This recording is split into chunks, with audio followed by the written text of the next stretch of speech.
Hello दोस्तों, मेरा नाम अभिजीत कुमार। आज हम 12th का पहला चैप्टर रिप्रोडक्शन इन ऑर्गेनिजम्स पढ़ेंगे। चैप्टर को शुरुआत करने से पहले कुछ बेसिक नॉलेज है जो मैं आपको बता देता हूँ। सर, रिप्रोडक्शन होता क्या है?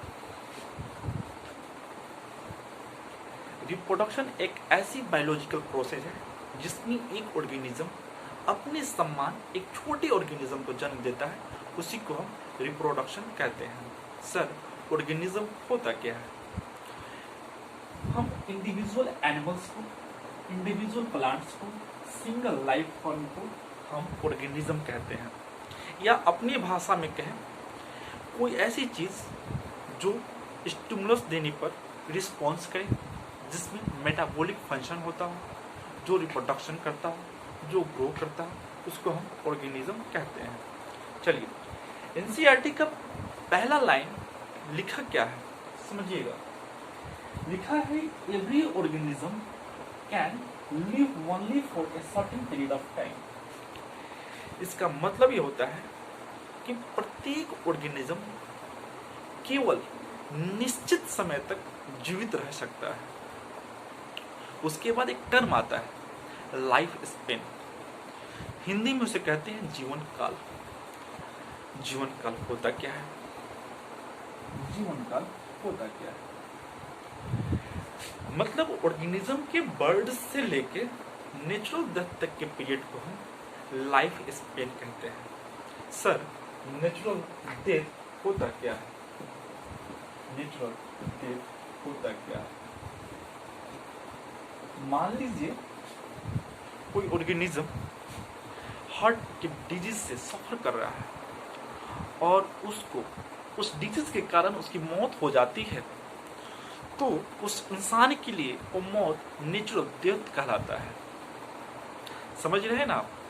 फिर से समझिएगा, नेचुरल डेथ किसे कहते हैं। मान लीजिए आपके आसपास में कोई बूढ़े जवान कैंसर या हार्ट की डिजीज से सफर कर रहे हैं, अचानक उनकी उस बीमारी के कारण उनकी मृत्यु हो जाती है, तो उस इंसान के लिए या आपकी नज़र में वो डेथ नेचुरल डेथ कहलाएगा, क्योंकि वो मौत उसके डिजीज से हुई है।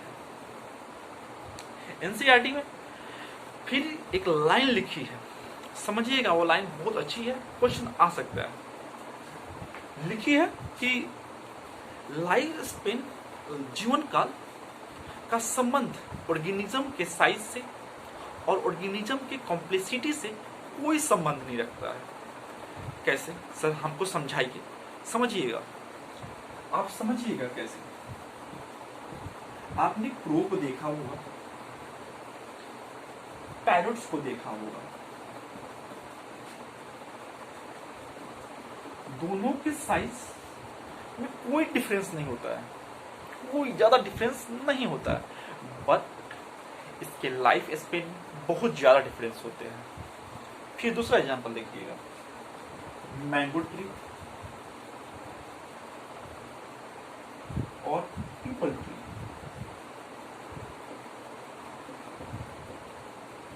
इसके साइज में कोई ज्यादा डिफरेंस नहीं होता है, बट इसके लाइफ स्पेन में बहुत ज्यादा डिफरेंस होता है। फिर उसके बाद कुछ ऑर्गेनिज्म का फिगर ड्रॉ किया है एनसीईआरटी ने, उसका ब्लैंक दे दिया है। आपको उसमें फील करना है उस ऑर्गेनिज्म का लाइफ स्पेन क्या क्या है, पर हम आपको जो इम्पोर्टेंट है उसके लाइफ स्पेन हम बतला देते हैं। आप देख रहे हैं बटरफ्लाई का लाइफ स्पेन 7 से 14 डेज होता है। फ्रूट फ्लाई का लाइफ स्पेन 20 से 30 डेज होता है। राइस प्लांट का लाइफ स्पेन 3 से 4 मंथ्स होता है। क्रो का लाइफ स्पेन 15 ईयर्स होता है।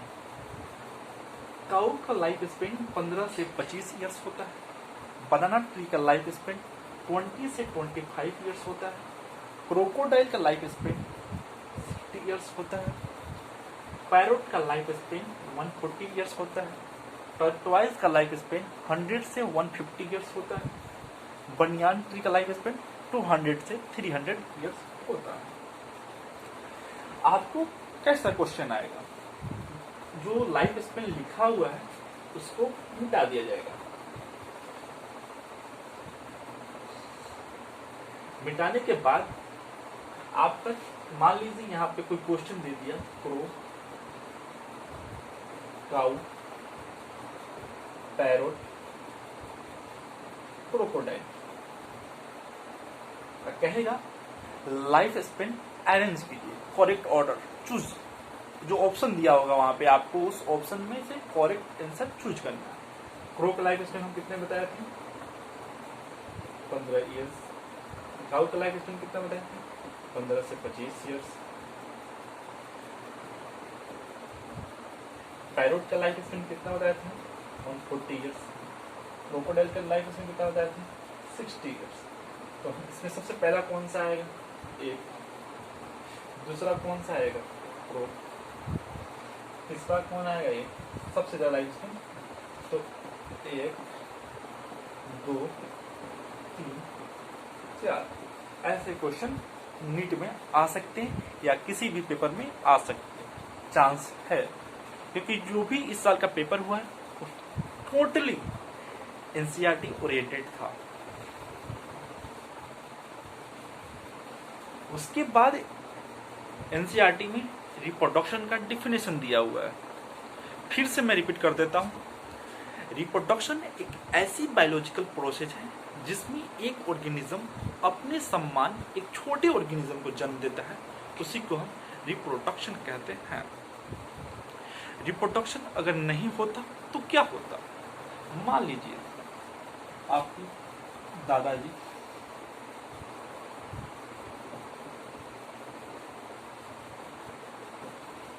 दादी